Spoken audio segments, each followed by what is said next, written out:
voilà, avant de commencer cette nouvelle session de validation du Citizen Fund, je voudrais vous remercier d'être présent et en espérant que la prochaine fois, nous puissions tous être physiquement réunis.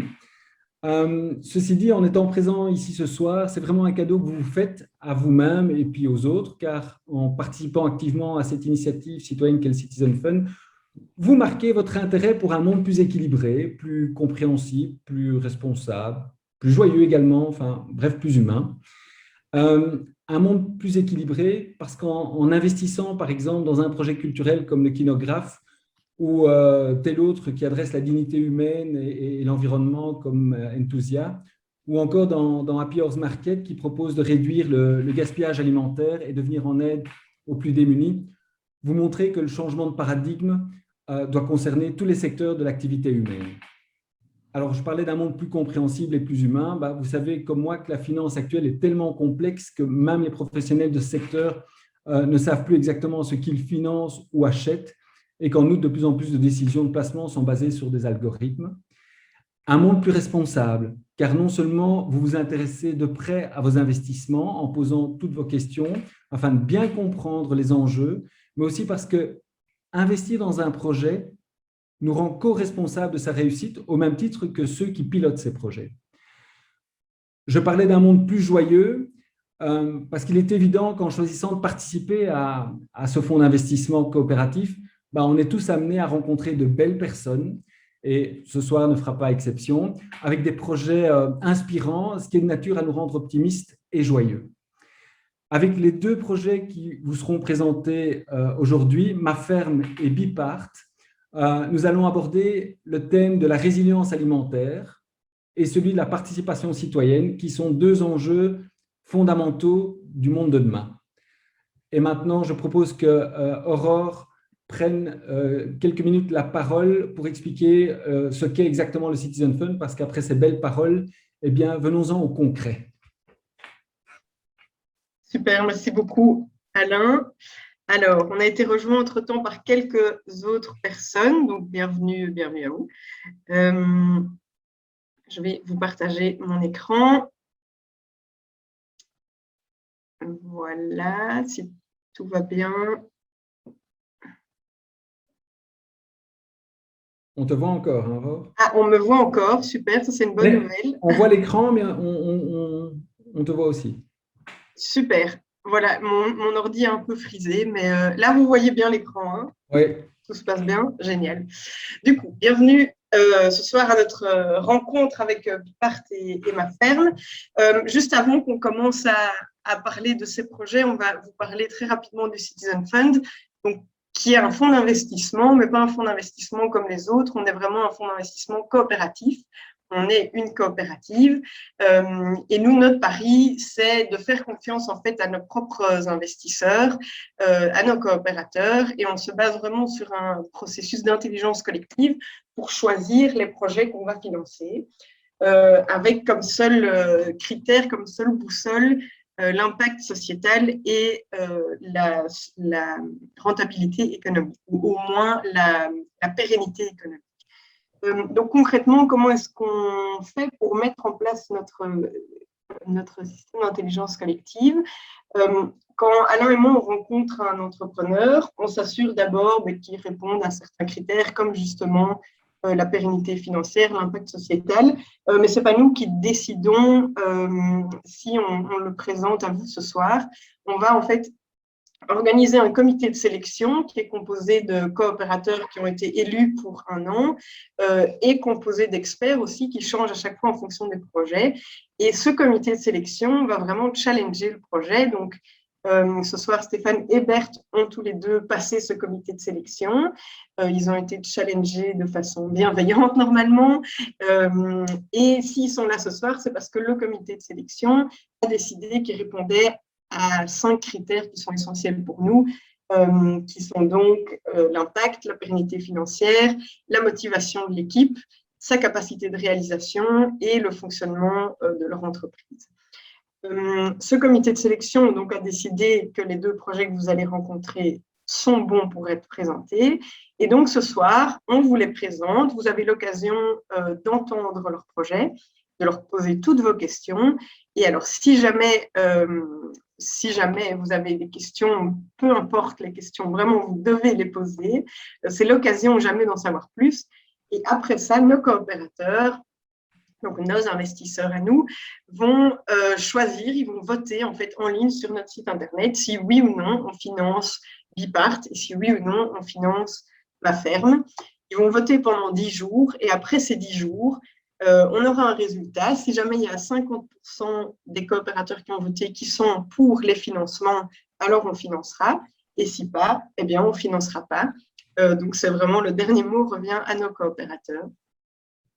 Nos coopérateurs, on en a 200 aujourd'hui. On a passé la barre, on a atteint en tout cas ce seuil fin de la semaine passée, vendredi matin. Donc, on est super contents d'avoir atteint ce palier. On a pour le moment une capacité d'investissement qui est de presque 450 000 euros, qui a très fort augmenté ces derniers mois. On reviendra là-dessus. Et on a déjà financé une quinzaine de projets. Les 15 projets que vous voyez ici, donc vous en connaissez sûrement quelques-uns. Il y a Newbie, donc vous n'avez pas pu rater si vous êtes un peu en Belgique. Il y a Coucou, Novacitis et Bulbar, qui sont les 3 derniers projets qu'on a financés il y a 1 mois et demi maintenant. Donc voilà, on a commencé les premiers investissements à la fin de l'année 2018. Et voilà, tous les mois ou tous les quelques mois, on vous propose des nouvelles entreprises. Donc peut-être qu'on pourra en rajouter deux de plus pour la prochaine fois. Voilà. Et depuis la dernière fois qu'on s'est vu, ça sont vraiment les actualités du Citizen Fund. On a reçu un bel investissement, on a convaincu Finance et Invest Bruxelles de rejoindre le Citizen Fund. Ils ont investi 150 000 euros via leur mécanisme Copus, donc il y a un mécanisme spécial pour les coopératives à Bruxelles. Donc on est vraiment super contents, ça nous fait une belle augmentation de capital et ça va nous permettre d'investir dans vraiment beaucoup plus de projets à Bruxelles. Donc, ça, c'est vraiment génial. On a aussi lancé les parts à 50 euros qui sont réservées aux personnes de moins de 26 ans. Les parts traditionnelles sont à 250 euros. Les parts donc, jeunes sont à 50 euros. Et alors, on a eu notre AG il y a quelques semaines qui a validé notre objectif. On vise d'atteindre un demi-million d'euros d'ici la fin de l'année. Dit comme ça, 1 million, c'est un bel objectif. Donc, 500 000. Il faut encore qu'on lève 50 000 euros d'ici la fin de l'année. Donc, voilà. Pour y arriver, on travaille entre autres sur le label Bicorp que vous connaissez peut-être. On est en train de finaliser le processus pour obtenir le label. Donc, c'est en bonne voie. On prépare évidemment des campagnes de communication, des campagnes de financement. Et alors, on travaille plus en interne sur des projets tels que comment mesurer vraiment l'impact de nos projets ou quel rôle est-ce qu'on peut donner à nos observateurs qui sont en fait des coopérateurs qui suivent les projets d'un peu plus près. Ça, ce sont pour nos actualités. Ce soir, donc, on vous présente en tout cas 2 nouveaux projets. On vous présente Ma Ferme et Bipart. On a des intentions de financement qui sont un petit peu différentes pour les deux. On a prévu, si jamais vous le voulez, d'investir 12 000 euros au capital de Ma Ferme, qui est une coopérative. Donc, ça se fera par souscription de part. D'ailleurs, vous pouvez aussi investir encore dans Ma Ferme jusqu'au 30 juin. En direct si vous souhaitez. Et alors, on a aussi envie de vous proposer d'investir dans Bipart 10 000 euros sous forme d'un prêt convertible. Et dans ce cadre-là, on est co-investisseur avec Trivident, qui est un fonds d'investissement flamand. Et eux investissent 100 000 euros, mais bon, ça, on reviendra dessus un peu plus tard. C'est tout. Donc, si vous aussi, vous voulez donner du sens à votre argent, vous pouvez toujours investir dans le Citizen Fund.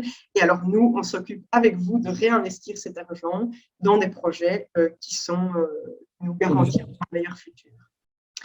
Voilà, voilà. J'arrête mon partage d'écran. Ouais. Oui, tu peux partager l'écran. Et Stéphane, je te propose d'entamer ta présentation. Ça marche.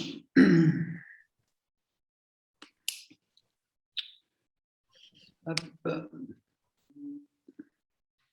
Vous voyez mon écran ici, hein? On voit ton écran et tu ne sais pas l'agrandir? Si, je mets 2 secondes, je mets en format présentation. Voilà. Top. C'est bon comme ça? Super. Donc, bonjour à tous. Donc, je vous présente Ma Ferme. Ma Ferme, c'est une société coopérative qui a maintenant 4 mois. Elle est encore toute jeune. C'est une coopérative qui est menée, qui est animée par beaucoup de monde, par des dizaines de personnes. Et nous sommes 2 administrateurs délégués. C'est-à-dire que nous sommes 2 à y consacrer au minimum un quart temps. Et donc moi, c'est Stéphane de Brabander, et je vais vous présenter en une dizaine de minutes d'où est-ce qu'on vient et vers où est-ce qu'on va. Alors, la coopérative Ma Ferme, elle est née comme la rencontre de plein de craintes, de plein de problématiques, de plein d'envies, de plein d'opportunités qui étaient dans la tête de beaucoup de gens et qui sont un peu sortis de manière plus expressive suite à l'année 2020 hyper particulière qu'on a connue et qui a accéléré certaines motivations. Et donc, c'était des motivations telles que la volonté toute simple de sauver une énième ferme qui allait mettre fin à ses activités, la motivation de créer un réservoir de biodiversité, la motivation de créer de l'emploi, particulièrement dans le secteur agricole, la motivation de favoriser l'entrepreneuriat rural, de construire une ceinture alimentaire ou simplement créer un lieu de rencontre, un lieu où peuvent se retrouver les différents acteurs de la ruralité. Et en fait, toutes ces envies, toutes ces motivations, toutes ces solutions pouvaient se retrouver à travers un modèle qu'on a imaginé ensemble, qui est une ferme coopérative qui trouve son énergie et qui donne son énergie, l'importance des 2 sens de la relation, à des dizaines de producteurs et à des centaines de coopérateurs. Et c'est vraiment là qu'est l'innovation du modèle Ma Ferme, c'est qu'on prend la force du modèle coopératif. Et c'est quelque chose qui existe déjà, par exemple, aux Pays-Bas. Il y a énormément de fermes coopératives où c'est chaque fois 200 familles qui se regroupent autour d'un agriculteur pour lui apporter les fonds et aussi les débouchés commerciaux de son activité. Donc, on prend cette force-là. Et à côté de ça, on prend aussi la force du groupement de producteurs. Un groupement de producteurs, c'est quelque chose qui existe très fort en France. On appelle ça des GAEC, des groupements agricoles d'exploitation en commun. C'est même le ministère de l'Agriculture française qui encourage ça très fort. Et là, c'est vraiment des producteurs qui se mettent ensemble pour créer des synergies, créer des débouchés commerciaux communs, pour ne fût-ce que se soutenir moralement. Et on se rend vraiment compte quand on traverse les campagnes françaises qui sont un peu en train de se vider, qu'un GAEC peut être ce qui va dynamiser, sauver, faire vivre un village. Et son absence peut être ce qui va faire qu'un village, petit à petit, perd son école, perd ses commerces et ne devient plus qu'un endroit dortoir. Et on a vraiment voulu prendre ces 2 forces-là. C'est quelque chose qu'on pense qui est très innovant. On n'a pas vu d'autres modèles.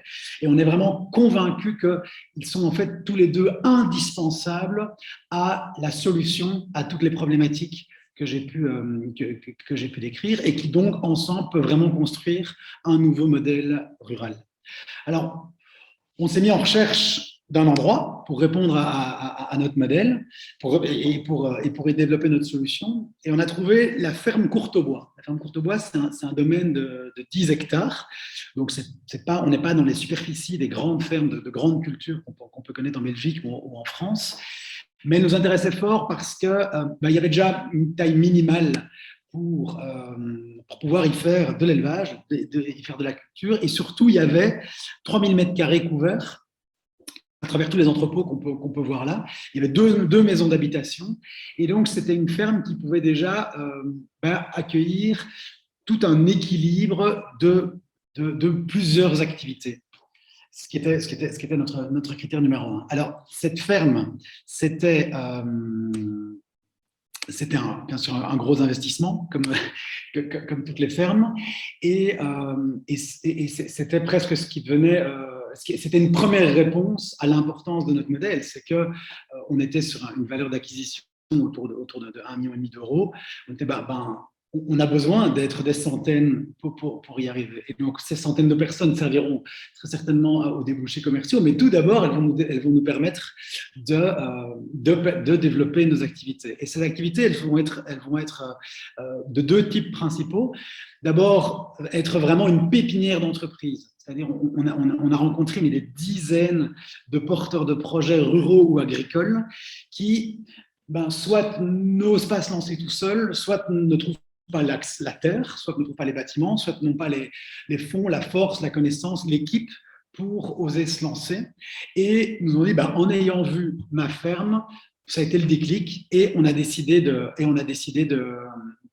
se lancer. Là, on a très concrètement, par exemple, un éleveur de moutons qui vient déjà maintenant de s'installer. Il disait, moi, j'étais employé, j'étais ingénieur agronome, les moutons, c'est ma vie, je n'osais pas le faire, j'ai vu ça m'a fait le déclic. Donc, parfois, c'est presque plus psychologique, mais c'est aussi parce qu'on arrive avec un espace partagé, des infrastructures partagées, des synergies, des réductions de coûts. Clairement, quand on partage, le coût est moins fort, et aussi un encadrement de services et de connaissances qui rassure et en fait permet de pérenniser un projet.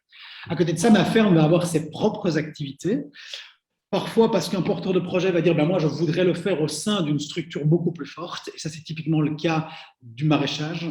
Le maraîchage va se faire au sein de la coopérative pour profiter de la force financière et de la pluriactivité de la coopérative. L'agritourisme également, et en fait là on voit bien deux activités qui se répondent très bien, parce que l'agritourisme c'est une activité qui est rentable, donc on parle du tourisme à la ferme, d'un week-end à la campagne pour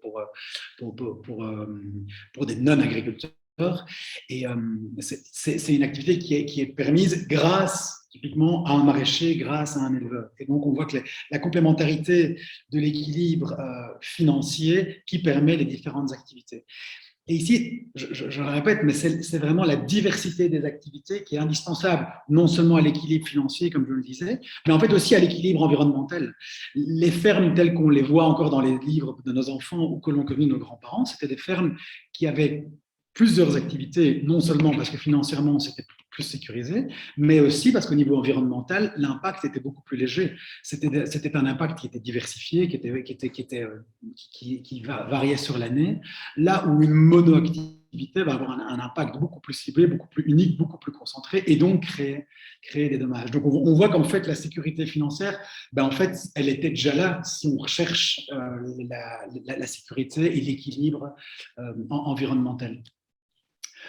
Au niveau de l'investissement total, c'est un projet sur 2 ans de 2,5 millions, donc 2 millions pour cette année. L'équipe de fondateurs, on est 15, on a fait un premier rapport de 200 000 euros. C'est plutôt une promesse d'apport, puisqu'en fait, on a tout de suite lancé un appel à promesses de part de coopérateurs. C'est quelque chose qu'on a lancé au mois de décembre, et on a été incroyablement surpris, réjouis, excités de voir qu'il y a plus de 1000 coopérateurs qui ont d'abord fait des promesses, puisque la société n'était pas encore créée, pour, dès que la société a été créée, convertir leurs promesses en prise de part et même encore plus les amplifier. Ce qui fait qu'aujourd'hui, on a rassemblé, on est au-delà d'1 950 000 euros d'investissement de coopérateurs. On rêvait de la moitié et on pensait devoir se tourner vers des gros fonds d'investissement publics ou vers des banques pour combler le reste. Et ces cartouches-là, on a reçu énormément de marques d'intérêt, mais on peut les garder pour des éventuels besoins futurs. En tout cas, c'est des capacités d'investissement dont on n'a pas besoin aujourd'hui, parce qu'elles sont aussi plus contraignantes et moins collaboratives. Et donc, elles étaient clairement moins prioritaires pour nous. Les 500 000 euros suivants, on prévoit de les collecter, de les lever auprès d'un deuxième volet de coopérateurs. Et ça sera pour l'hiver 2021-2022. Comment est-ce qu'on va se développer? Je ne vais pas rentrer dans les détails, mais le mot lean est un peu un mot valise, un mot passe-partout, mais c'est vraiment la manière dont on veut se développer quand on invente, entre guillemets, quand on combine différents modèles pour en démarrer un nouveau, tel qu'on veut le faire. On peut vraiment y aller par essai, validation, déploiement. Et donc, chaque fois marcher par étude de cas, validation de l'étude de cas, petit investissement, validation et ensuite plus gros investissement. Et ça, on veut vraiment que ce soit comme ça pour tout. Un exemple très concret, c'est par exemple la conserverie. On a été sollicité mais des dizaines de fois depuis le début du projet. Le projet, il a 6 mois, la coopérative, elle a 4 mois, pour démarrer une conserverie. Et donc, on a fait l'étude de cas, voilà, on est conscient, si on regarde ici en bas, ça demanderait un investissement en capital de 180 000 € pour trouver l'équilibre en 4 ans. La valeur ajoutée, elle est assez phénoménale, aussi bien dans la création d'emplois que dans la valorisation, des invendus alimentaires, dans le circuit court, dans la ceinture alimentaire. Bref, c'est vraiment un magnifique projet, tant sur le plan financier, il tient la route, que dans la création d'impact et de valeur ajoutée sociale et environnementale. Il est validé sur papier. On va donc ici à l'automne. On a défini l'itinéraire de validation pour un plus gros investissement. C'est-à-dire qu'on a fait une première plantation très symbolique de 200 courges pour faire des premiers ateliers de validation à l'automne pour valider transformation et commercialisation et éventuellement donner le go pour l'investissement dans cette étude de cas. L'objectif de tous ces développements, c'est évidemment d'avoir un impact qui dépasse la petite ferme Courtaubois, qui est située à 30 km de Bruxelles en direction de Tournai. L'objectif, c'est si le modèle fonctionne, de rendre le modèle accessible, de rendre toutes les expériences qu'on a pu faire accessibles à d'autres porteurs de projets. On est déjà en train de très fort échanger avec des autres fermes coopératives, avec des autres groupements de producteurs, avec des autres coopératives d'ailleurs qui ne sont même pas actives dans le milieu agricole. Et c'est hyper enrichissant de voir comme quelque chose qu'on a pu apprendre de notre côté en faisant une erreur, en fait, elle peut déjà être utile auprès des autres. Mais l'impact, il peut aller aussi en amont et en aval de la ferme elle-même. En amont, de par typiquement le travail sur les ressources forestières, les ressources énergétiques, ou en aval sur les débouchés de commercialisation. On sent déjà un appel pour typiquement la création une halle fermière, une halle paysanne au centre de la petite ville qui est à 5-6 km de ma ferme. Mais là, évidemment, si la dynamisation des campagnes permet même de dynamiser le centre commercial d'une petite ville de province qui a du mal, comme toutes les villes de province, on dit là, l'impact il commence vraiment à être exponentiel et c'est d'autant plus motivant de travailler plus loin. Aujourd'hui, où on en est, et je terminerai là-dessus, en fait, on a plus de 1000 coopérateurs, donc on est quasi à 2 millions de capital levé. On a 25 producteurs, on a même une trentaine de producteurs qui ont fait appel à ma ferme. Il n'y a pas 30 producteurs qui vont venir sur le site. On a fait tout un chemin, un itinéraire de sélection des porteurs de projets. Amis, qu'on voit sur la photo, lui, il est installé là maintenant, alors qu'en fait, on n'est pas encore propriétaire. L'acte final sera signé le 9 août, mais on a pu avoir déjà accès aux terres, donc on peut déjà avancer. On a une meunerie qui va venir également, une ferronnerie, une champignonnière qui devrait également être validée. Bref, toute une série de magnifiques porteurs de projets qui vont pouvoir venir rejoindre le puzzle et créer toutes des synergies entre eux sur ma ferme. On a pu avoir dès le début un soutien des experts qui était vachement important pour nous, pour la motivation et pour la confiance dans le projet, et même pour la crédibilité de manière générale. Des acteurs tels que Terre en Vue, tels que Groupe One, qui sont assez connus en Belgique, ou même le Bec et Loin, qui est même reconnu au niveau international. Le fait qu'ils nous marquent leur soutien de manière hyper visible. Groupe One est même venu tourner une vidéo à ma ferme alors qu'on avait lancé le projet depuis quelques jours pour dire, voilà, on pense que c'est un modèle d'avenir et il faut y croire. C'était évidemment énorme et c'est ce qui nous a sans doute aussi permis d'avoir une telle couverture médiatique, puisqu'à ce niveau-là, au niveau belge, on ne pouvait pas rêver beaucoup mieux. Donc aujourd'hui, si vous avez envie déjà d'encourager le Citizen Fund à rejoindre ma ferme, évidemment, on en serait ravis. Pourquoi est-ce que le Citizen Fund, pour nous, c'est important? C'est parce que le rôle d'un coopérateur, ce n'est pas un rôle obligatoire, mais en fait, le potentiel que peut avoir un coopérateur, il va bien au-delà de son investissement. L'investissement est bien sûr indispensable, mais le fait que le Citizen Fund soit un groupement de coopérateurs qui travaillent très fort sa communication, qui partagent les messages des sociétés dans lesquelles ils investissent, ça fait une caisse de résonance qui est hyper importante pour nous, et c'est typiquement ce qu'on attend d'un coopérateur rêvé. Et donc, typiquement pour nous, le Citizen Fund serait vraiment, ce serait un plaisir de compter le Citizen Fund parmi les coopérateurs. Et vous pouvez aussi investir en direct, hein, si vous le souhaitez. Vous allez sur maferme.be. Selon la note de levée de fonds qu'on a remplie à la FSMA, l'autorité des marchés financiers, cette levée de fonds-ci se termine le 30 juin. Donc, vous avez jusqu'au 30 juin pour devenir coopérateur. On peut devenir coopérateur à partir de 50 €. Donc, c'est accessible à tout le monde. C'est typiquement quelque chose qu'on peut même faire en cadeau. Et on espère vous retrouver sur le terrain, parce que c'est quand même ça qui est aussi le plus excitant. Voilà. Super, merci beaucoup Stéphane. Ce que je vous propose, c'est qu'on ne fasse pas encore les questions-réponses maintenant. N'hésitez pas à les écrire dans le chat ou sur un bout de papier à côté. Mais je vous propose qu'on passe directement à la présentation de Bipart. Et puis après, on posera toutes nos questions ensemble. La présentation de Bipart va se faire en anglais. So, Bert, the floor is yours. Merci, merci Aurore. Indeed, I will present in English. Immediately, one of the things that we want to improve with potential investments is have some native French-speaking people in the house. We do have one French-speaking native colleague, but he's an IT developer. He's not comfortable with pitching towards potential investors. I'll share my screen as well, indeed. So if all goes well, you should see our starting screen. Yeah. Yes. See your Oliver. Thanks for that. Yeah. So I'm Bert of Bipart, and I will in the coming 10 to 15 minutes tell you a bit about what we do, and what we and mainly how we want to do it. What we try to do is we try to make citizen engagement accessible for citizens and organizations. That's basically what we do, and we do that because we believe by doing so we can evolve towards a more engaged society.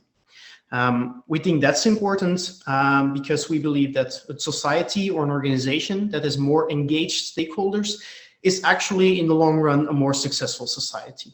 And in order to do that, we develop applications, web applications at this moment, to make citizen engagement more accessible. And to make that concrete, I will share a few examples that actually show how our web applications are making society more engaged.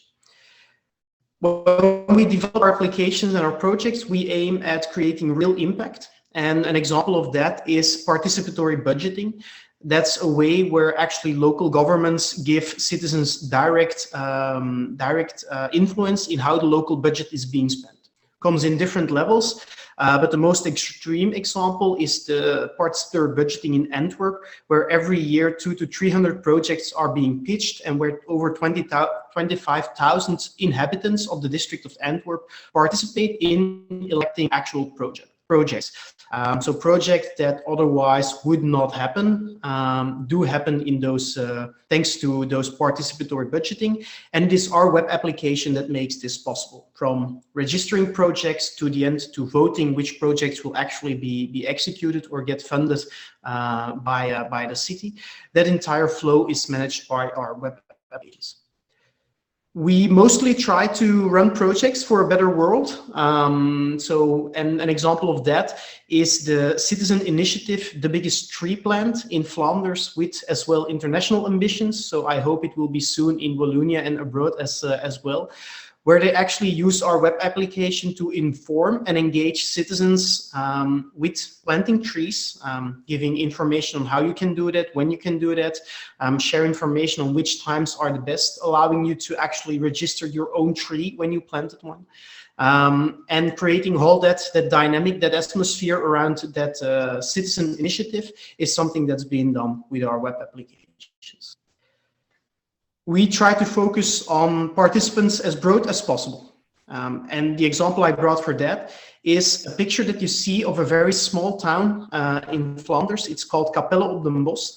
And on a beautiful Saturday afternoon, there were actually 10 to 12 kids painting the walls of the train station. And that's a project that's being facilitated by our web application that actually informed parents that this was happening, that allowed kids to send in just a picture on a paper, that allowed artists to actually engage themselves on a Saturday afternoon to co-create together with kids a beautiful wall in the train station in Capelle op de Most. And it's running around different topics. I've shared examples with citizen budgets, citizen initiatives, public space, mobility to improve accessibility, to improve safety, a lot of projects around safe school environments. And all of those projects have one thing in common, and that's they actually use our web application to inform and engage the people with these projects. And we believe by facilitating that, we add value to our society, and we're not the only ones who believe that, because our vision and our model is actually linked to Sustainable Development Goals of the United Nations, specifically the two that you see on the screen. And well, you see me in the screen, and on a daily basis, I'm the CEO of Bpart, but of course I'm not alone. We are 4 partners, and you see them here on the screen. You see Jo on the left and Michiel on the right, who are investors and who do not have a daily active role in Bpart. They are, however, co-founders of very important partners of ours. And then in the middle, you see myself and Erwin, who are both shareholders and have a role in the daily operations. Myself as the CEO and Erwin as the CTO of Bpart. Well, that's just the 2 of us, so that's still not a lot of people. Luckily, we 4, and I can actually, not still yet officially, but we have a 5th team member joining us mid of September as well. We have a team, so by mid of September, of 5 people that actually support Bpart, being either developers, of course, we need them to develop our web applications. We have Ine, who does business development, who's more sales focused, and we will have Amber, who did her internship with us and will joining us in September as well. So that means on a daily basis, currently, we will be 7 people.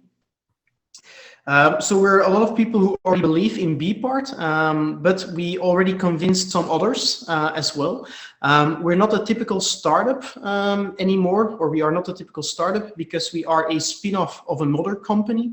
And that actually allowed us already in the past year and a half that we officially exist, that we really are part of some durable partnerships with the Betrokken Partij, or L'Active Acteur in French. A network of organizations that also believe in more engaged and connected societies. One of our strategic partners is Give a Day, who you are familiar with, who work around volunteering, also believing that more engaged people are to a certain value of our society in a way. We already have some long-term strategic contracts with paying customers, which is also very important, of course, for us as a startup. And most of those contracts, they run until 2024, 2025, even we have confirmed contracts by now. So we're in it for the long run as well. And last but not least, about 6 months ago, we actually convinced a lot of friends and family and fans to invest in Bpart as well, due to the means of a win-win loan, which is a concept of the government of Flanders that's actually very interesting for both us as an organization, as for the people who invest, because the Flemish government kind of supports it in the way that we pay less interest and our friends and family gets more interest, and the government covers like the difference between that. So we gained some fans on the way in the year and a half that we've been really active. And we're making citizen engagement accessible. That's what we try to do. And whenever we do something, we actually look at 3 things. Is what we are developing easy to participate? Is it not a barrier for a citizen to participate? Is it easy to look up the information? Is it easy to join the debate, etc.? Is it easy to manage? Because if it's too hard to manage, our end customers will actually not be happy with it. If it's not easy to launch a project, if it's not easy to moderate a debate, it will actually not add value to more accessible citizen engagement. And last but not least, we develop applications that are scalable.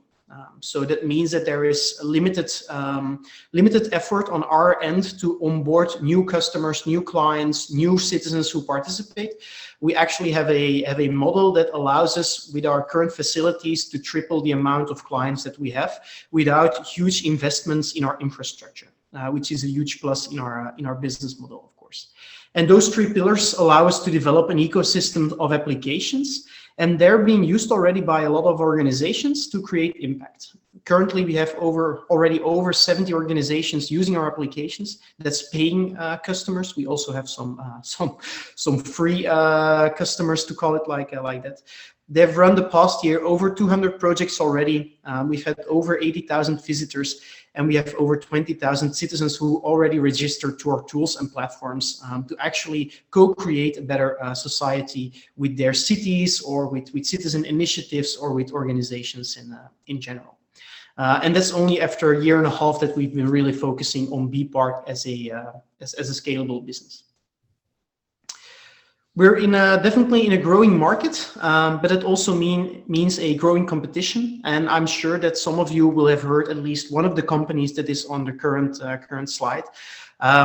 With our participation platform, we are playing in the area where we also have Citizen Lab, which is a Brussels scale-up. We have Hoppler, which is Belgian as well. We see in French-speaking Belgium, so in Wallonia mostly, and sometimes in Brussels, we see Fluicity, which you may have heard of. And there's also a trend of open source software in our context. But of course, we are confident that we're the better choice for you and for your governments to work with us. Because on one hand, we believe that our software makes a difference. We believe that we have specific flows in place for a constructive online debate. We're not a Facebook page, we're not a Facebook group, we're not a news section comment area. We have moderation and debate flows in place that actually allow constructive online debate. We have an ecosystem of different applications that both inform and engage. So not only ideation tools or give your ID websites, but also really complex processes, change trajectories that are being visualized and made accessible to the public. And of course, we are very scalable, yet very tailored when it comes to the look and feel that you can apply to our tools.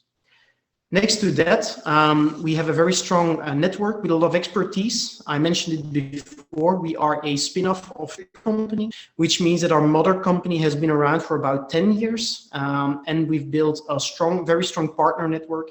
And with that partner network, we really co-created the applications that we're using today. So it was not just an idea somewhere in a basement. It is really a need that arose in the past years when co-creating participatory trajectories with a lot of industry-leading experts. What is important to know for you guys in the last 2-3 minutes that I have the floor is to share with you that we have already strong organic growth because of own investments, and that around those investments we actually built a recurrent income model. That means that we spend a lot of effort in looking for new clients, but once they're there, they're mostly signing up for yearly contracts where 80% is actually prolonging those contracts over a year. So that's important to know, and that we grew from about 17 organizations with our first pilot software 3 years ago to already 80 by now after May 2021. So it improved even more. So we already have a lot of recurring business, and that actually means that we are looking for investments not to start our business, but to accelerate our business. And I believe that the impact you guys can make together with Trivident is really, really strong. It will allow us to reach about 55 end users of our tools every single year, of which 70 to 80%, according to current flows, will be more than 1 year users of our tools. So together with Aurore and Alain, we also calculated some numbers that I'm happy to share with you, where can you actually see the effect of the investment. Take into account, this is about the total investment, so indeed the 100K of Trivident and the 10K of you guys, to make sure there's no misunderstandings there. What we will do with the money, it's quite clear, or it looks quite clear from a distance. It's we want to actually take BPart directly to more end customers. What does that mean? We have a very strong network, but that's also our Achilles heel, where we want to become more independent, and we want to break out of our current geographical area, which is mostly Flanders. We have pilots in Wallonia, in the Netherlands, in Switzerland, but we really want to increase that, that broader geographical business. And we want to do that in 3 target markets. So if you know anyone, feel free to bring them into contact with me. We're looking for consultancy agencies on communication and participation. Urban building and mobility is a booming sector for citizen engagement. And of course, we want to increase our support to government and non-profit organizations, such as local governments, which is our core market, but also citizen initiatives like the Biggest Tree Plant that we really want to support, of course. And I hope, Aurore, I stayed within my time limit, and that nevertheless I shared enough details for everybody here to give you an idea of what BPart is doing and what we are looking for. And I'm happy to answer any questions. Okay. Perfect, right on time. Thank you, Bert. Thank you. But anyway, we will send all the informations to our cooperator aside of this meeting, so they will know a bit of everything regarding your project. I propose that if you have some question, guys and girls, just shoot now.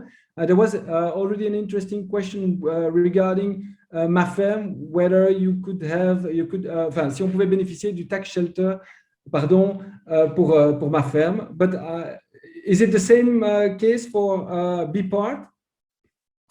Regarding the tax shelter?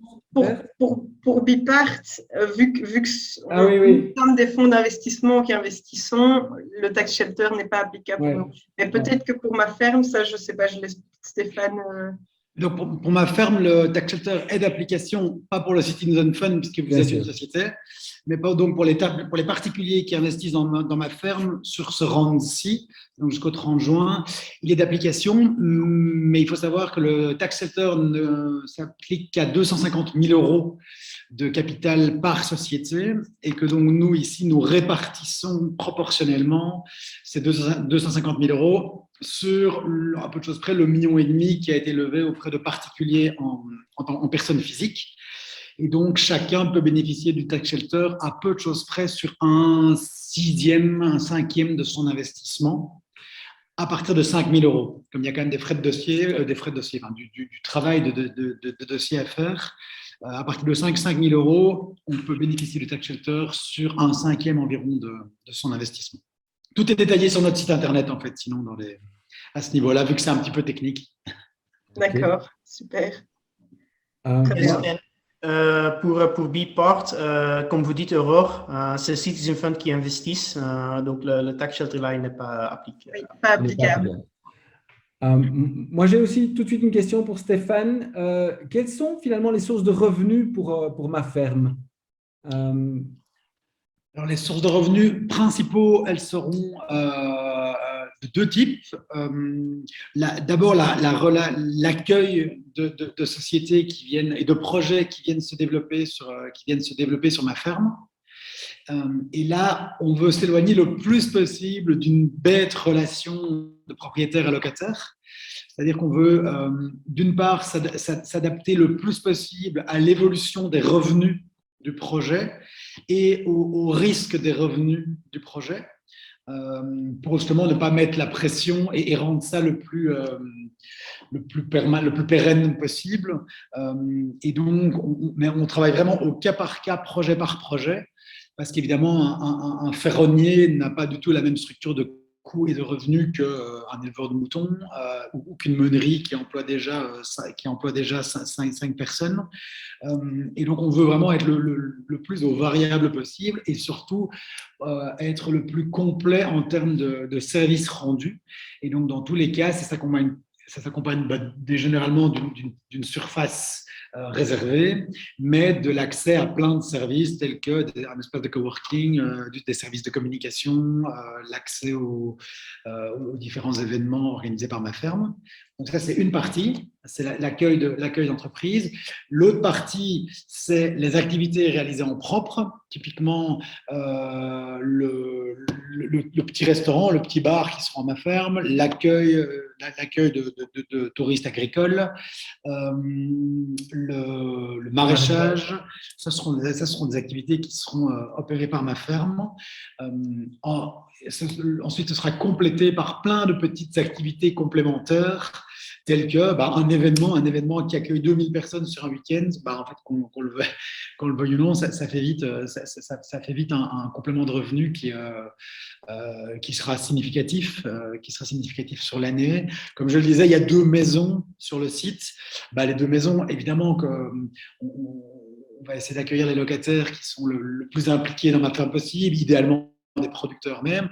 Ce sera aussi quand même des revenus assez fixes, à moins haute valeur ajoutée, on va dire, puisque là, on sera dans un système locatif relativement simple, mais qui viendront, qui aident à la stabilité financière de ma ferme et viennent compléter d'autres revenus qui, eux, sont beaucoup plus aléatoires, tels que, par exemple, l'accueil d'une champignonnaire qui est en train de démarrer et qui n'a encore aucune vue sur ses revenus. Okay. Voilà.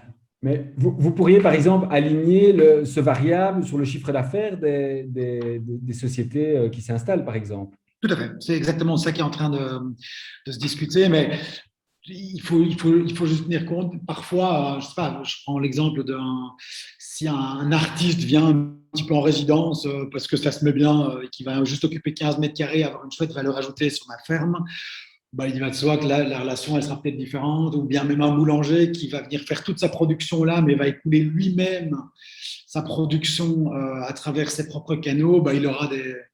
Voilà, ça doit être du cas par cas, mais on a vraiment la volonté d'aller le plus possible vers une variabilité au chiffre d'affaires pour transférer le risque vers la coopérative qui a la structure financière pour se permettre ce genre de risque.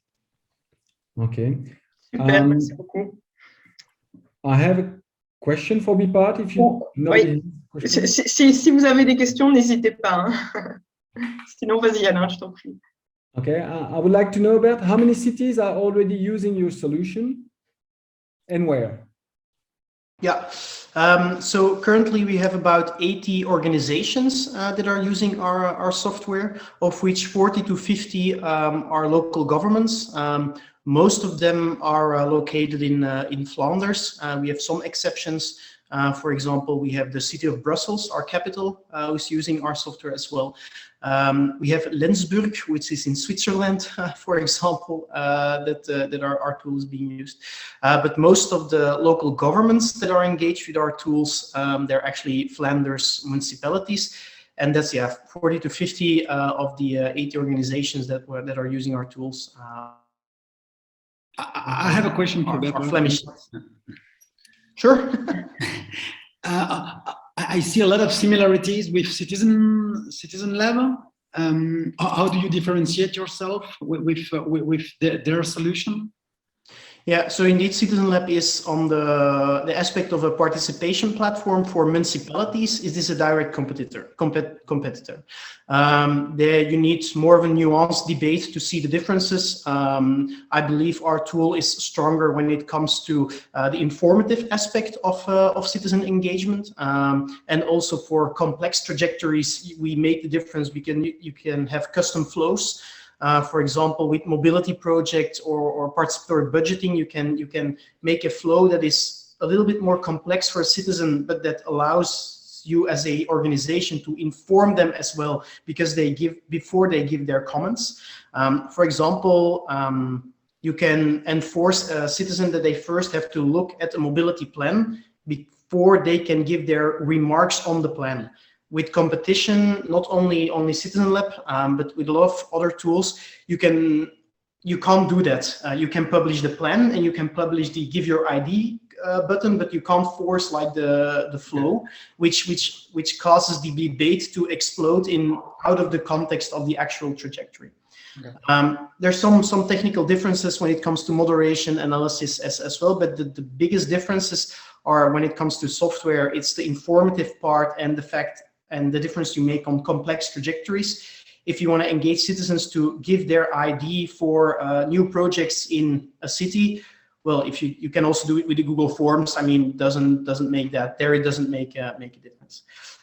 Second part is our network. The fact that we developed Bpart as a standalone company and product is actually on active. How do you say that?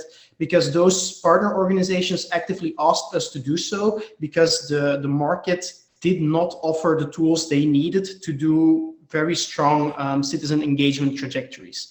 And well, that cost 4 or 5 years ago those partnerships to begin, and now it's a very strong sales argument as well that we don't just offer the tool with Bpart, but that we actually offer a lot of consultancy around it, not ourselves, but the fact that we have it within our network and that those reckoned agencies that are industry leaders when it comes to citizen engagement use our tools, that's an enforcement as well, of course. So that are the two biggest aspects. When it comes to our core target of Flemish cities. And then there's the other aspect that I told you, a little bit over half of our end users are cities. That means there's a big part that comes from other aspects. And there we differentiate from Citizen Lab as an organization, being that our tools and applications are also that cities are not our only core market. So when we look, for example, at citizen initiatives, or when we look at public debate that's being triggered by organizations such as Kom op tegen kanker, for example, they need more of a project website that also allows citizen engagement at some point, or stakeholder engagement, which is a better word in that case. And that's a different market where Citizen Lab is not a competitor. So in the project that we run for municipalities, Citizen Lab is a direct competitor, and there are some pros and cons on every tool where I believe in our applications, or I would not be sitting on this chair, of course. And from an organizational aspect, I think it's also important to know that our potential market is much broader than only the local governments, which you see now with Citizen Lab for scaling purposes. Their strategy is to aim for municipalities in other countries, while our first strategy is to aim for other company types, but within our current geographical region. Thank you, Bert. Toujours pas de questions? Moi, j'en ai un. Moi, c'est une pour Stéphane encore. Est-ce que le maraîchage que vous voulez faire, il sera en agroécologie, ou est-ce que vous allez quelque part vous lancer là-dedans, ou vous avez une autre idée? La protection de l'environnement fait vraiment partie de l'ADN de ma ferme. Donc, toutes les activités opérées par ma ferme seront certifiées biologiques. Les mots choisis, imposés aux producteurs qui viendront sur ma ferme, c'est le respect pour l'environnement, pour volontairement ne pas imposer un starter, un cahier des charges biologique dès le début, ou éventuellement à quelqu'un qui a une échelle qui ne le justifie pas. Aujourd'hui, je pense que la quasi-totalité, je pense même la totalité, donc là, on a par exemple une meunerie qui fait déjà 1,5 tonnes de farine par jour, avec 5 employés qui va venir, ils sont certifiés biologiques. Il y a une brasserie et une malterie qui vont s'installer. Bon, malterie, c'est-à-dire qu'ils vont aussi travailler directement les céréales, elles seront aussi certifiées biologiques, la champignonnerie aussi. Donc voilà, en fait, on croit plus dans la communication d'une vision partagée et dans le partage du sentiment que si on n'adhère pas à cette vision, bah, ça va être du temps perdu d'essayer de travailler ensemble, que d'imposer un cahier des charges. Mais naturellement, en fait, on se rend compte que quand on partage la vision, bah, au bout du compte, on va tous choisir le même cahier des charges et voir les mêmes intérêts et valeurs, typiquement, par exemple, à se faire certifier au niveau bio. Ok. Tu parles de meunerie, de brasserie, de conserverie. Vous avez imaginé arriver au break-even en quelle année ou dans combien de temps dans votre projet? On est de mémoire au break-even en année 3. C'est relativement prudent. On est, de par nos expériences de chacun, on est assez confiant sur la limitation des ressources humaines qui est au niveau de la gestion et de la coordination. Donc, j'ai envie de dire les ressources humaines non productives, et c'est typiquement mon job, donc je ne considère pas que c'est une insulte. Mais donc, on a assez confiance sur notre capacité à limiter cela, et donc sur la capacité à atteindre rapidement l'équilibre. L'investissement, en fait, il est très conséquent, mais derrière, les sources de revenus sont multiples, avec certaines sources de revenus qui sont très sécurisées, telles que par exemple la location des 2 maisons, qui permettent d'offrir une stabilité financière à la coopérative, qui permet donc à la coopérative de transférer une partie des risques des sociétés, des projets en démarrage, typiquement en leur offrant un loyer variable. Okay. Same question for Bert. When do you think you will have your break-even? Yeah. Well, that depends a bit on our ambitions. The thing is with the business as it is right now, if we wanted to be we've had that discussion, if we wanted to be break even now, we actually could set up our organization in a way that we would be break even, but our goal is to grow a little bit more first. So the investments that we are doing right now are really aimed at actually growing our business. So we are not spending money anymore on a prototype or a first version, etc. If we look at the plan that we have with the investments that we discussed with you guys, our goal is, if I recall the financial plan correctly, is to be break even again in 2 years. That's the overall idea. The beauty I find myself in what we do is that, well, if we were in it for the money, we could switch our entire approach, of course, and now lean back on the 80 clients that have contracts for 4 years and stop investing. But that would also cause us to be out of business in 4 years, and we don't want to do that. So we foresee with current developments to be break even in 2-3 years. But of course, if we decide to invest in another software application during that time, it might differ, of course. Okay. And the figures that you showed us in your slide, they don't include potential foreign markets except this one city in Switzerland, or? Yeah, so what we're looking for now is not expanding actively abroad. That's not part of the plan.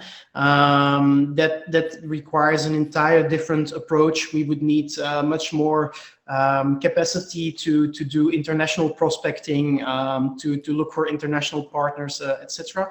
We're not doing that actively. Of course, we act on opportunities. Of course, we do that. But the plan that we have in the coming 2-3 years is really focused around Flanders, Wallonia, and apart the Netherlands, where we have a pilot cooperation, not yet signed, but I don't want to jinx it, but some nice things that might come up with the local elections in the Netherlands next year that we hope to monetize as well towards more than some pilot projects in the Netherlands, but there's no active international strategy planned for the next 2 years. Il y a juste un truc, Alain, que j'aime pas tellement dans la question, c'est que ça met le focus sur la rentabilité financière. Alors, je sais bien que toi comme moi, on pense la même chose, mais j'essaye même alors de toujours compléter quand même les questions de si on atteignait le break-even financier dans 3 ans, juste ça, ce serait nul. Enfin, je veux dire, notre challenge, il est justement de maximiser l'impact sous contrainte de rentabilité financière et donc de réussir non seulement à mesurer notre impact, et ça c'est la partie, j'ai envie de dire, presque très difficile parce que c'est beaucoup plus facile de mesurer de l'argent, et on veut vraiment se concentrer là-dessus, et on démarre plein de collaborations à ce niveau-là parce qu'on est tous dans la même problématique de comment réussir à rendre plus facile, enfin, à communiquer plus facilement notre rentabilité autre que financière, quoi. Stéphane, j'entends parfaitement ce que tu dis et je mentionnais en début d'intervention qu'on a investi dans, enfin les coopérateurs du Citizen Fund ont investi dans des projets culturels aussi comme le Kilographe. Donc, pour certains, on ne s'attend pas à du rendement, mais ce qu'on veut en tout cas, c'est qu'on puisse se faire confiance, enfin en tout cas que tous les coopérateurs puissent se dire que ce dans quoi ils ont investi puisse être pérenne d'un point de vue économique. Parce que si on n'arrive pas à ça, il sera impossible que les gens se disent que finalement, nous sommes nos propres experts et on peut se faire confiance à nous-mêmes pour investir dans les projets. Donc, si je ne pose pas cette question-là, je pense que je passe aussi à côté de quelque chose qui est fondamental. Mais comme tu le sais, on partage une vision beaucoup plus solidaire, beaucoup plus pérenne du monde comme il est. En fait, s'il fallait le résumer, plutôt que ce qu'on nous a appris en école de commerce de maximiser la croissance et le revenu sous contrainte, nous, on veut maximiser notre impact sous contrainte de profit. On doit faire du profit parce que sinon, on ne sait pas avancer. Et sinon, à un moment, on va dans le mur. Mais l'objectif est vraiment de maximiser notre autre impact. Et la difficulté est que cet autre impact, il est dur à mesurer, quoi. Mais on est justement en train de travailler sur un outil pour la mesure d'impact qui pourrait servir à toutes les entreprises investies. Donc, tu vois, on travaille là-dessus. Génial. Cool. Il y a énormément de… Nous, on travaille en collaboration avec Solvay. Ici, j'intervenais dans un cours Solvay sur le sujet, justement, sur la difficulté. Et on a énormément à travailler dessus et c'est crucial hein, si on veut réussir à… il existe un certain nombre de tools justement pour ça et l'idée c'est comment est-ce qu'on peut les utiliser pour des structures plus petites parce que pour des grandes sociétés ça existe déjà mais pour des PME ou des startups c'est beaucoup plus compliqué. Mais comme tu parles justement de maximiser l'impact, ça m'intéresse, ça me fait un bon relais. Je cru comprendre aussi que vous vouliez, une fois que vous avez développé votre projet, finalement de le multiplier, d'ouvrir ou bien de potentiellement créer d'autres coopératives dans un même mindset. Est-ce que c'est clair ça ou c'est juste un vœu pieux? Non, très clairement. Je dirais qu'il y a même déjà des choses qui se font au niveau local où notre rôle il n'est que virtuel, parce que comme je disais, on sera vraiment propriétaire que durant le mois d'août. Mais je prends l'exemple de la meunerie qui cherche encore à accroître sa consommation de grains biologiques, ou la brasserie à qui on a dit c'est super que vous fassiez une brasserie, mais nous on voudrait que vous fassiez une malterie, parce qu'aujourd'hui les brasseries belges elles importent pour beaucoup leur malt d'Europe de l'Est, et donc c'est pas très intéressant au niveau circuit court, même si après c'est vendu en local. On dit retravaillons le grain, le blé. Et grâce à ça, ces deux projets-là, par exemple, alors même qu'ils ne sont pas du tout encore installés, on leur a dit définissez un cahier des charges qui va venir se rajouter au cahier des charges biologiques. Et nous, on communique à tous les agriculteurs du coin avec qui on est déjà en contact. Et on est déjà pour ces deux cas-là, deux agriculteurs dont un n'était même pas en bio, qui va convertir des hectares en respectant le cahier des charges de la meunerie ou de la brasserie et en plus le cahier des charges biologiques. Et derrière ça, il est certain de vendre ses grains. Donc là, en fait, nous, on a juste servi de plateforme virtuelle, entre guillemets, même pas de plateforme physique, mais on crée un super circuit court qui est bénéfique au consommateur final, évidemment, et à deux entreprises. Donc ça, c'est déjà au niveau local. À côté de ça, on a été contacté par beaucoup de propriétaires de fermes qui cherchent l'avenir de leur ferme de demain, quoi. Et nous dire, alors certains sont des riches propriétaires, d'autres sont juste… la énième génération qui gère une ferme. Et on arrive déjà à donner certaines guidelines. C'est souvent, il y en a une, par exemple, qui leur fait chaque fois très, très peur. C'est qu'on dit, nous, on est convaincus qu'une des raisons du succès de ma ferme, voilà, on peut dire, si on a réussi à réunir 1000 personnes en 2 mois, c'est qu'il y avait certains critères de succès derrière. C'est qu'en fait, on a créé un commun. On a pris 10 hectares et on en a fait vraiment une propriété. Elle n'est pas officiellement une propriété publique, mais voilà, quand on appartient à plus de 1000 coopérateurs, on peut quand même dire que ça devient un commun. On va même recréer des chemins qui traversent la ferme, etc. Et on dit, donc, il faut avoir le courage de lâcher la propriété privée. Et donc, on est petit à petit en train de construire la feuille de route pour permettre à d'autres d'éventuellement nous copier, parce que, ou au moins copier nos bonnes idées, surtout pas copier nos erreurs. Et dans un second temps, on sera prêt aussi à bien sûr, nous nous investir, soit en partenariat, soit, pourquoi pas, travailler sur d'autres projets directement nous-mêmes. Donc oui, c'est clairement quelque chose qui est déjà en train de se passer maintenant. Et d'une manière générale, on a déjà réuni, par exemple, si je dois parler des fermes coopératives un peu connues, parce qu'ils ont été ils ont été quand même pas mal pionniers, tels que les Jardins d'Arthez ou Croix-Fontaine, mais on les a déjà tous réunis ici dans notre coworking pour déjà échanger entre nous les choses qu'on avait pu bien faire les uns les autres et donc se partager les bonnes idées, quoi, en gros. Et là, au niveau impact, quand il y a un truc qui a bien marché d'un côté, s'il peut être copié, tant mieux. Génial.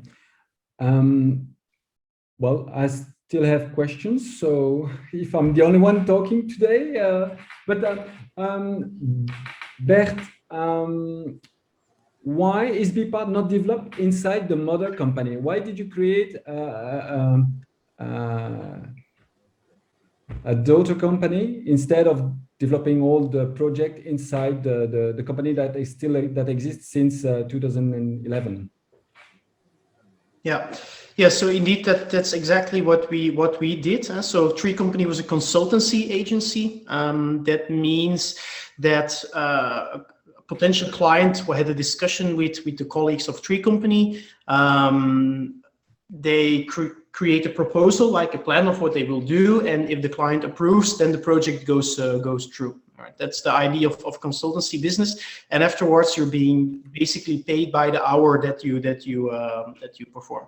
That allows a kind of business type where you have a rather low amount of cash flow needed, where you have a low amount of investments needed, where you have more difficulties in funding a certain base of personnel because you always need work and finances to pay those.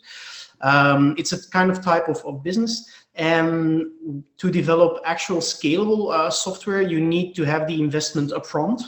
You need to invest money, resources, time in developing a product that you hope afterwards a lot of people will pay money for. So because of that conflict in business model, that conflict in terms of kind of people that you need, that the conflicts in types of in investments that you need, that combined with the fact that we had some people who were interested in investing in a scalable software but not in a consultancy agency, that actually all those things combined, that made us make the decision to found BPART as a separate company. We made that decision about 3 years ago, I think, and then we took some time to actually analyze the impact more. We didn't decide 3 years ago, but then was okay, that it seems like the right direction, and then we analyzed for like 6 months, having discussions with potential investors, with loans, with people who, which role do you want to take, etc., to come up with the organizational idea of BPART. So main drivers are investment needs and conflicts in business model. That's the main reasons. Ok, thank you, Bert. Pour Stéphane. Thierry. Pardon, oui. Je vois que Thierry a peut-être une question. Oui, merci. En fait, Stéphane, tu as présenté un budget. Et si j'ai bien vu, parce qu'on y est passé rapidement, j'ai vu que les coûts de ressources humaines étaient constants. Il n'évoluait pas en fonction, je veux dire, de l'activité ou… je me trompe peut-être, mais j'avais l'impression d'avoir vu un chiffre qui était le même d'année en année. Est-ce que c'est le modèle qui veut cela ou… Alors, l'exemple de compte de résultat que j'ai montré, c'était pour l'étude de cas sur la conserverie. Ouais. Dans celui-là, si je le reprends, je n'ai pas en tête que les coûts étaient… ils sont en fait, il y a effectivement un pic au début pour le développement et après on est constant parce que oui, on est on travaille à volume constant et avec amortissement du matériel. Donc, dans ce cas-là, oui, on était sur des coûts constants. Sur l'entièreté de la coopérative, en fait, pour chaque projet qui est validé, évidemment, il y a des coûts qui viennent, il y a un investissement en ressources humaines et donc chaque fois, les ressources humaines augmentent. En fait, notre business plan, il est complètement disponible. Si vous allez sur maferme.be, je peux d'ailleurs le mettre je l'ai mis en commentaire. Si vous allez sur maferme.be, vous verrez tout en bas de la première page, vous avez les statuts, vous avez les notes à la FSMA, vous avez également notre business plan, les 20 pages de business plan, tout est disponible.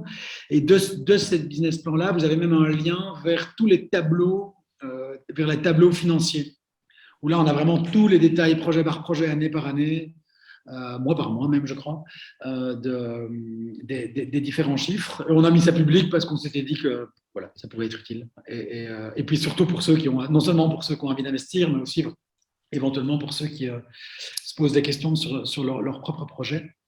Et donc, si on prend l'entièreté de la coopérative, non, là, les coûts de ressources humaines, ils augmentent petit à petit. Ça va, super. Parce que j'ai été sur votre site qui est super bien fait. Parce que quand on voit déjà l'équipe, je crois qu'il y a 12 ou 15 personnes. C'est impressionnant. Mais donc voilà, sur la première page tout en bas. Merci. Ça va, j'y retournerai. Stéphane, est-ce vous imaginez quelque chose en termes de mutualisation de logistique? Parce que ça, je sais que c'est souvent un gros coût. Et je me demandais si vous alliez aller aussi dans cette direction-là. Alors très clairement, moi je dirais, si je devais parler de ma motivation personnelle, et elle n'est qu'une parmi des dizaines et des dizaines, et maintenant j'ai même envie de dire un millier de motivations. Moi, dans mon boulot, j'ai développé des espaces de coworking et j'ai vu déjà toute la valeur qui pouvait naître du tout petit partage de logistique qui se passe dans un coworking, où là on parle de photocopieuses, de salles de réunion et de machines à café. On va dire que c'est vraiment anecdotique.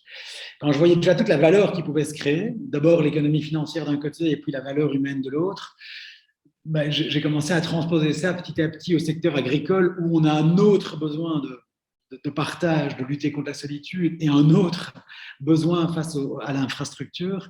Et donc oui, très clairement, le partage d'infrastructures, c'est un des énormes objectifs. Franchement, la toute grosse majorité des projets, ils ont un élément en commun critique et qui le sera de plus en plus, c'est typiquement l'eau. L'accès à l'eau, l'utilisation de l'eau. Tous les travaux, on a 7 sources d'eau différentes qui ont été identifiées sur ma ferme. L'eau du ruisseau, l'eau de pluie, les eaux grises, l'eau d'écoulement, l'eau de ville, enfin bref, il y en a 7 différentes.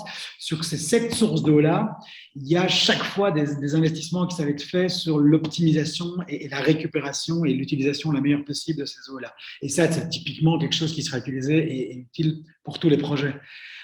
À côté de ça, le magasin à la ferme, évidemment, c'est une infrastructure commune. Bêtement, un chemin d'accès, un parking, c'est une infrastructure commune.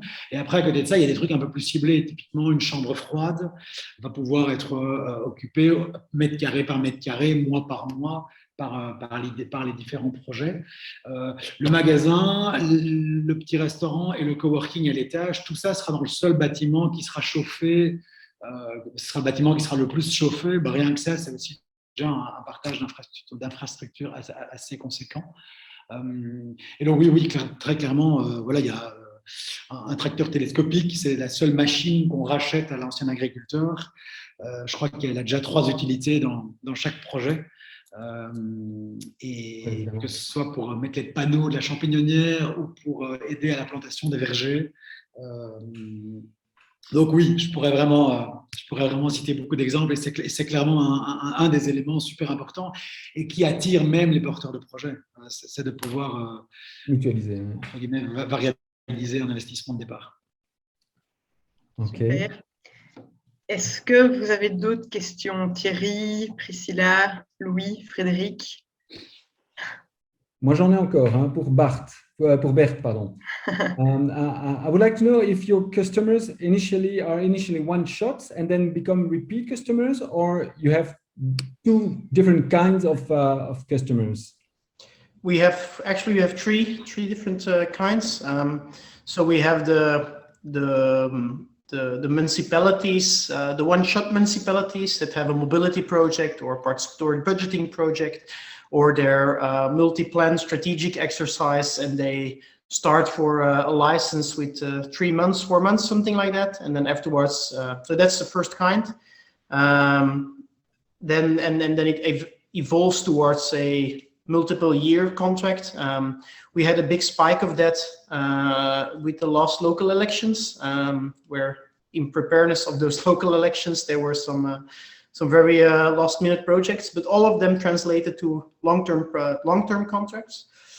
We have cities and municipalities that actually start with a multi-year contract, that just know we want to have a platform for different projects. Let's find one.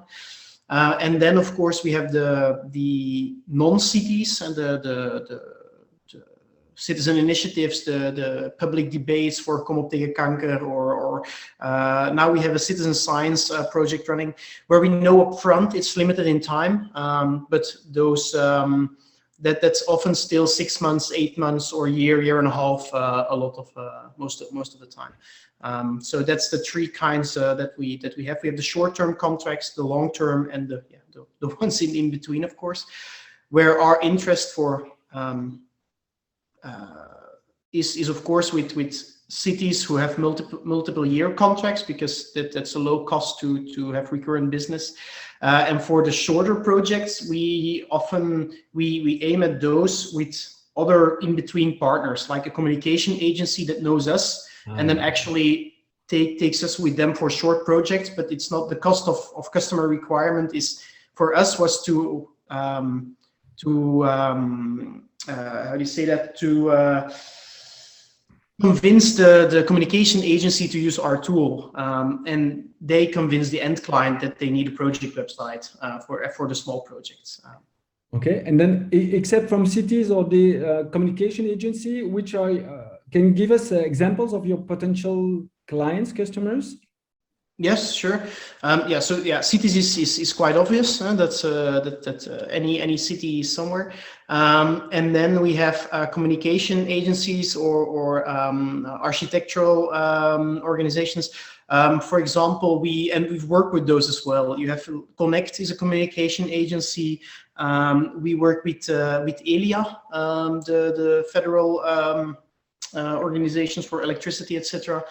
We work with 2 communication agencies that work for ELIA as well. For example, we're in discussions with Buur, for example. It's a more regional architectural development agency. It's companies like those that we want to aim for. But that's part of the expansion strategy because we know those companies also exist in other regions.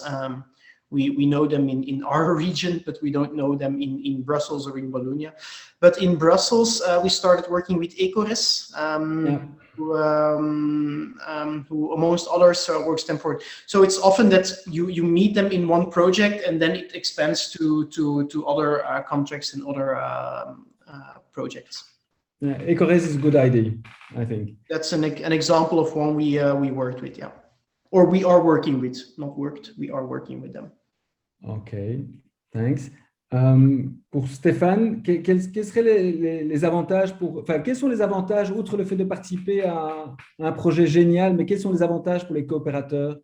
Qu'est-ce que vous pouvez leur offrir? Une visite des lieux, de participer à des choses ou... Alors, pour les coopérateurs, ce sera... pour les coopérateurs, il y a d'abord très peu d'obligations. Je peux passer l'obligation, elle est de maintenir ses coordonnées à jour auprès de la coopérative. Il y aura par contre énormément d'invitations. Ces invitations, elles viennent à côté des droits qu'on a quand on est coopérateur. Quand on est coopérateur, on est actionnaire, donc on a droit déjà à une partie des bénéfices s'ils sont distribués. On a droit à voter à l'Assemblée générale. Il faut savoir qu'il y a un seul et unique type de part. On a voulu donner aucun droit de préférence ni droit de blocage aux fondateurs. On estimait vraiment que les fondateurs n'avaient aucune raison d'être considérés comme primordiaux ou plus garants qu'un autre, et qu'en fait la meilleure garantie c'est d'être, on n'a aucun gros investisseur en fait, il n'y a vraiment aucun gros, c'était vraiment la foule, et donc c'était ça la meilleure garantie. Donc ça c'est les droits, j'ai envie de dire, classiques d'un coopérateur.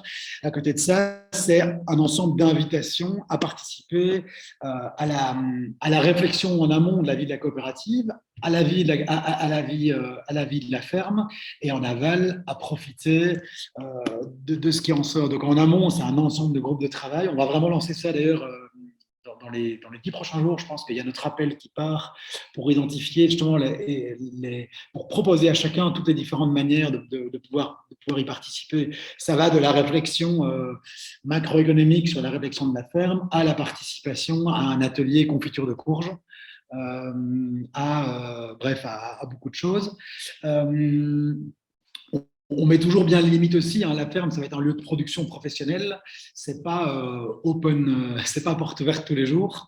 Il va de soi que chaque producteur a ses limites et que on va rendre la ferme ouverte comme les fermes étaient avant, c'est-à-dire qu'on va réhabiliter les chemins campagnards qui traversaient la ferme. C'est pas pour ça que tout sera accessible non-stop. Très concrètement, on a déjà planté, comme je disais, des centaines de courges avec un ensemble de volontaires. C'était hyper gai de voir à quel point les gens étaient hyper répondants. Durant tout l'hiver, durant le confinement, on a organisé des centaines et des centaines de visites du site, chaque fois par petits groupes.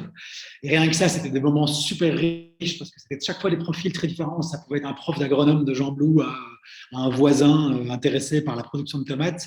Et on se rendait compte à quel point les fermes sont importantes dans notre société. Et c'était tous des échanges qui étaient vraiment très, très riches. Et ça, c'est des choses qui vont se répéter au fur et à mesure de la vie de la ferme.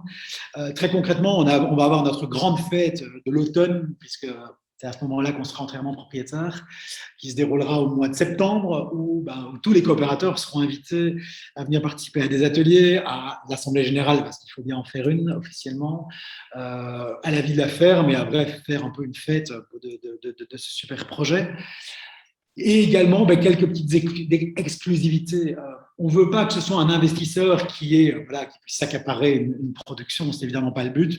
Par contre, la brasserie, quand elle va sortir son premier brassin en décembre, je pense qu'en une newsletter, tous les petits packs de bière seront réservés parce que les coopérateurs auront tous envie d'avoir ce premier brassin fait localement.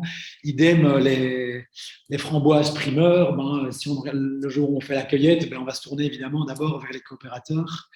Mais on voudra de nouveau que ça se fasse de manière la plus naturelle possible. Et si un voisin qui n'est pas un coopérateur dit « est-ce que je peux venir participer à une journée de cueillette de framboises ?» évidemment qu'il sera le bienvenu. Donc ce sera plus être certain d'être chaque fois invité sans qu'on considère ça comme un privilège, parce que je pense que c'est de cette manière-là qu'on a envie de construire notre modèle de ferme. Merci. Bert, we hear the emotion in Stefan's voices. May I ask you, what is your personal drive in your project? Why do you want to change the world, or how will Bipart change the world, and how you want to change it yourself? Yeah, yeah, I now understand, Alain, what you mean with French-speaking people who are much more expressive through the webcam compared to us, the Flemish part of Belgium. I now understand exactly what you mean. So yeah, well, how we want to change the world, I think I've explained that a bit with Bipart. We want to your personal drive. Yeah, well, so your question was that my personal drive is indeed what I think is important for me in citizen engagement and in having a better society in general, is that our people are much more informed about what's happening and the context around it. I'm personally deeply annoyed with the lack of quality in debate and mostly online debate, unfortunately. And the examples of it are countless. Look at whatever even happened the past days with the Flemish terrorist. I don't know if it's been a topic in Brussels and Wallonia. Yeah. The debate is terrible on that. And I think if we can only reach even couple of thousands of people with information that allows them not to go blindsided into a discussion about local politics or society, then we've contributed to a better world. And I believe personally that digital is a really good way to do that. I believe that you can reach a lot of people, and even if it's on the very lowest level of citizen engagement, casting a like, casting a vote, reading one article about mobility in your city, that you will much better understand why decisions are being made, and you won't immediately react angry or start shouting at other people or whatever. And I think we can contribute to that aspect. And I think digital tools are a very easy way to do that. No, not an easy way, are a very effective way to do that. Yeah, but the digital is a bit like Dr. Jekyll and Mr. Hyde. You have also the worst thing, and then you are bringing the positive thing. Yeah. I have a last question. No, I have two last questions. One for Stéphane. Pardon, oui, Stéphane, tu as dit que vous vouliez tous être égaux et donc il n'y avait pas de catégorie spécifique. Comment est-ce que ça va se passer le jour où vous devez faire rentrer des banques ou éventuellement de l'argent public qui, eux, exigeront d'avoir un droit différent, aussi parce que leur rapport sera peut-être de nature différente, mais comment vous allez réagir par rapport à ce genre d'événement? Typiquement, ici, on avait un fonds d'investissement public européen et wallon qui voulait investir 250 000 € de mémoire dans ma ferme, mais qui exigeait des droits de sortie qui n'étaient pas à ceux qu'on offrait aux autres coopérateurs. Et donc, on a préféré dire non. En fait, dans les objectifs de la coopérative, on a aussi l'ambition d'essayer de changer ceux avec qui on interagit. Et donc, ici, on essayait de leur faire comprendre aussi à quel point leurs exigences n'étaient peut-être pas en phase avec le développement d'une économie, et qu'exiger un droit d'exit avec un tel rendement, etc., aller forcer une entreprise à se concentrer uniquement sur sa croissance financière, et en maximisant donc cet axe-là, parce qu'en plus, elle aurait une contrainte et un peu une épée au-dessus d'elle, vu qu'elle aurait signé une option. Et donc voilà, on n'a pas fini les discussions avec eux, mais on essaye aujourd'hui d'être un peu intransigeant. C'est aussi c'est grâce au fait qu'on ait tellement de coopérateurs, et c'est ce qu'on dit, on est plus fort, et donc on a plus les moyens de changer les choses, en fait, puisqu'on peut se permettre, en fait, dans un certain rapport de force, comme par exemple avec un tel fonds, de dire non, en fait. Et or, eux, ils savent très bien qu'on commence à avoir une certaine visibilité de par le nombre de coopérateurs, etc. Donc, on sent que ça les dérange, quoi. Et donc, aujourd'hui, on ne va pas changer de ligne à ce niveau-là. Au niveau des banques, on se ferme peut-être moins la porte, mais là aussi, on espère réussir un peu à les changer. Je peux dire, genre, le Crédit Agricole, il prie devant notre porte pour nous faire un crédit, mais on n'en a pas besoin. Il va de soi qu'il y a des banques qui ont des business models qui correspondent un peu plus à un mélange de valeurs tel qu'on en a envie. Et c'est pas une porte qu'on va se fermer. Je veux dire, sur un investissement hyper safe qui permet d'avoir un impact qui va dans la direction de ce qu'on veut avoir. Si un crédit bancaire avec la sécurité de trésorerie qu'on veut s'imposer permet cela, c'est aussi une diversification des sources de financement dont on ne se privera pas. Mais au niveau de l'equity, au niveau de l'actionnariat, là, je pense qu'on va rester relativement intransigeant. Génial. Génial, c'est bien de les contraindre. Hein. And I have one last question. Ah, Thierry, une question. Je branche mon micro alors. C'est aussi pour Stéphane. J'ai vu dans votre projet que vous aviez une école à inclusion scolaire. Est-ce que tu peux m'en dire un tout petit peu plus? Est-ce que c'est dans la direction de créer une ETA, une entreprise de travail adapté à terme, ou pour aider les différents Alors ici, c'est un projet porté par une SBL indépendante de la coopérative. Donc, ce ne serait pas une activité de la coopérative. On est plus dans notre rôle de pépinière qui accueille et qui aide des projets à se développer. Et donc, c'est une école d'inclusion, effectivement, d'enfants différents qui veut tirer énormément de richesse de leur présence sur un lieu de vie, un lieu de travail, un lieu de nature. Et donc, voilà, les interactions créent suffisamment de valeur pour on a envie de leur laisser la place. Leur projet est extrêmement contraint par des autorisations urbanistiques et donc leur projet n'est pas encore passé au travers de notre chemin de sélection parce qu'ils ont beaucoup de travail à faire en amont. Alors, effectivement, ce ne sera pas nourricier pour le corps. Par contre, je pense qu'au niveau de la nourriture pour l'esprit, ils seront assez bien avancés. Donc, je vais pas m'engager parce qu'on a un comité de garants qui s'occupe justement de s'assurer que les projets soient bien en phase avec la coopérative. Au niveau de la réinsertion professionnelle, puisque c'était un petit peu la question, on a dans la région, en fait, on a un pilote qui est une maison de transition, qui est en fait un établissement, qui est une étape intermédiaire de sortie pour les prisonniers de long terme. Dont l'objectif est justement la réinsertion dans la société d'une manière générale, qui passe bien sûr donc aussi par la réinsertion professionnelle. Et là, on est en discussion avec eux aujourd'hui pour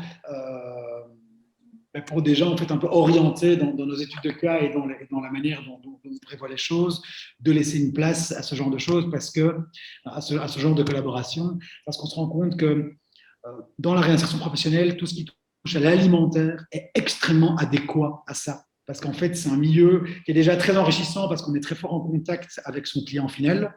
C'est quelque chose de noble et c'est souvent un milieu qui est avec beaucoup de règles. Il y a les règles de l'AFSCA, on parle d'ailleurs d'une cuisine, c'est une armée, etc. Et donc, c'est particulièrement adapté à la réinsertion professionnelle. Et donc là, il y a une opportunité qu'on n'a pas envie de louper, mais on est dans les prémices de la collaboration. Mais c'est quelque chose qu'on a clairement envie de creuser. Avec quelle association, quelle entreprise, tu disais? Alors, la SBL qui porte le projet, elle s'appelle On souffle dans ton dos. Si vous allez sur le site, dans l'équipe, il y a Christine qui est membre de la SBL, et donc il y a le lien vers la SBL. C'est une SBL donc, qui accompagne les enfants porteurs d'une différence dans l'enseignement traditionnel et qui essaie de leur réserver une place dans cet enseignement-là. Et là, ils ont envie d'aller un petit coup plus loin, c'est créer une école qui vraiment pense leur place dès le début. Et sinon, au niveau de l'établissement qui est une étape intermédiaire vers la sortie pour les prisonniers, ça s'appelle en fait les maisons de transition. Il y a 2 pilotes en Belgique, il y en a un à Méline et un à Enghien, qui sont donc genre les 6 derniers mois d'une peine sont prestés dans un établissement comme ça. C'est en fait copié du modèle hollandais pour essayer d'apporter des meilleurs résultats aux sorties des prisonniers en Belgique qui se passent généralement pas très bien. Voilà. Super. Super. Je pense que pour une fois, on va terminer plus tôt que prévu, ce qui est assez bien pour tous ceux qui veulent aller voir le match de foot, parce qu'il ne faut pas déconner, il y a quand même des choses très importantes dans le monde. But, just one last question. How could you work together, Stéphane, because you know that we like to see our investee working together. So I think it would be a good idea to see all the other projects in which we have invested and to see how we can contribute to the success of your personal projects. That would be great, and also what you can bring to the project that have been invested in the Citizen Fund. I think it would be a good idea. I'm sure there is an opportunity because if I was talking about Citizen Lab, it's really because we are looking to a way of building intelligence, collective intelligence. Collective intelligence on a group of 1,000 people, and we're looking at very diverse source of softwares. You have like the customer management software of Starbucks in the US is extremely good at building intelligence.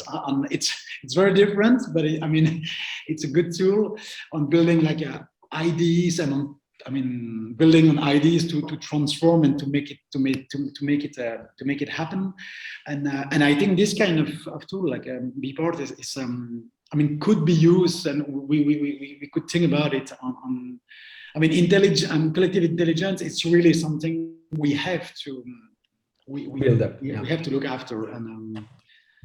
Ok. En tout cas, un énorme merci pour vos présentations et je trouve que c'est vraiment 2 beaux projets. And as you see, Bert, we are already trying to make some links with the French part of the country. If Stefan has the opportunity, he will launch also another farm in a few years' time if everything goes well in Flanders. That would be a great goal. Merci à tous et à toutes d'avoir participé. On était super peu nombreux cette fois-ci, mais je pense que le foot, le beau temps et le fait qu'on en ait tous marre de faire ça à distance comme ça fait que la prochaine session en septembre sera en présentiel et il y aura à boire et des petits fours. Comme ça, on est sûr qu'il y aura plein de monde. C'est sûr qu'on aura beaucoup plus de monde. S'il y a à boire et à manger, c'est clair. C'est clair.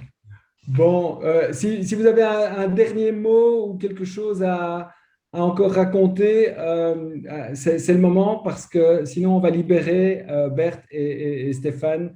S'il y a encore des questions, Bert et Stéphane, on vous les enverra. Et nous, on communiquera aussi sur le site pour que vous ayez un peu plus de notoriété, et pour Stéphane, peut-être encore des coopérateurs qui viendraient se rajouter le cas échéant, parce que même si c'est non pour les coopérateurs du Citizen Fund, je suis sûr que tous ne diront pas non, et certains auront envie d'investir personnellement dans un projet comme le tien, par exemple. Voilà, ce qui ne peut pas être possible pour Bert, mais voilà. Pour ceux qui le souhaitent, n'hésitez pas à nous contacter donc, via le site maferme.be. Sur la page équipe, il y a tous nos numéros de téléphone, nos adresses email. N'hésitez vraiment pas à nous contacter parce que c'est comme ça qu'on construit le projet, c'est en ayant un maximum de contacts et des réunions comme ce soir qui sont très enrichissantes. Donc merci à vous tous. Ok. Voilà. Au revoir. Au revoir. Salut, ciao. Au revoir. Bonne soirée tout le monde. À bientôt. Merci. Merci, Bientôt. Bert et Stéphane.